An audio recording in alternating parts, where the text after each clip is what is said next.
मैं संघमित्रा गौतम, लक्ष्य कमांडर, भारतीय समन्वय संगठन लक्ष्य से आप सभी साथियों को क्रांतिकारी जय भीम और बोधिसत्व परम पूज्य बाबा साहब डॉक्टर भीमराव अंबेडकर जी की जयंती की बहुत बहुत बधाई। हुकूमत वही करता है जो लोगों के दिलों पे राज करता है, वरना गली के मुर्गे के सर पे भी ताज होता है। बड़े बड़े नाम तो बहुत सुने दोस्तों, जो अकेला आकर करोड़ों की गुलामी खत्म कर दे वही भीमराज होता है। बाबा साहब का जन्मदिन भारत समेत पूरे संसार में धूमधाम से मनाया जाता है। इस दिन को समानता दिवस और ज्ञान दिवस के रूप में भी मनाया जाता है।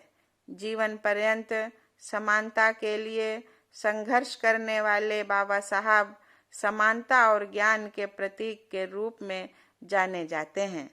मध्य प्रदेश के इंदौर के पास महू छावनी में भीमराव का जन्म 14 अप्रैल 1891 को पिता सूबेदार रामजी सकपाल जी के घर में हुआ था। इनकी माता जी का नाम भीमाबाई था। ये अपनी माता पिता की 14वीं संतान थे। बाद में बाबा साहब हंसी में कहा करते थे कि मैं अपने माता पिता का 14वां रत्न हूँ। परिवार के लोग प्यार में भीवा कहकर बुलाते थे। बालक भीम जब महज 6 वर्ष के थे तभी इनकी माताजी का बीमारी से निधन हो गया था। इनके पुरखों का पैतृक निवास महाराष्ट्र के रत्नागिरी जिले के एक छोटे से गांव आंबडवे में था। जब भीमराव सतारा में स्कूल में पढ़ने गए तब घोर जात व्यवस्था के चलते बालक भीमराव को अक्सर अपमान का सामना करना पड़ता था। इनको घर से अपने साथ टाट लेकर स्कूल जाना पड़ता था।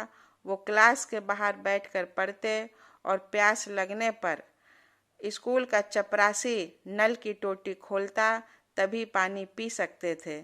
जिस दिन चपरासी स्कूल नहीं आता उस दिन भीमराव प्यासे ही रह जाते और घर आकर प्यास बुझाते थे। भीमराव की पढ़ाई ऐसे ही चलती रही। तब किसे पता था कि यही बालक आगे चलकर विश्व रत्न के रूप में प्रसिद्ध होगा और भारत का अनुपम संविधान रचेगा। 1907 में मैट्रिक की परीक्षा उत्तीर्ण की। अगले वर्ष मुंबई के एल्फिस्टन कॉलेज में प्रवेश किया। 1912 तक अर्थशास्त्र और राजनीतिक शास्त्र में बीए की डिग्री प्राप्त की। आगे की पढ़ाई करने के लिए बड़ौदा नरेश सयाजीराव गायकवाड़ की मदद से अमेरिका की कोलंबिया यूनिवर्सिटी में पढ़ने गए। परम पूज्य बाबा साहब डॉक्टर भीमराव अंबेडकर जी को 9 भाषाओं का ज्ञान था। उनके पास 32 डिग्री थी। बाबा साहब डॉक्टर भीमराव अंबेडकर नाम से लोकप्रिय भारतीय विधिवेत्ता, अर्थशास्त्री, राजनीतिज्ञ और समाज सुधारक थे। उन्होंने सामाजिक भेदभाव के विरुद्ध अभियान चलाया, श्रमिकों, किसानों और महिलाओं के अधिकारों का समर्थन भी किया था।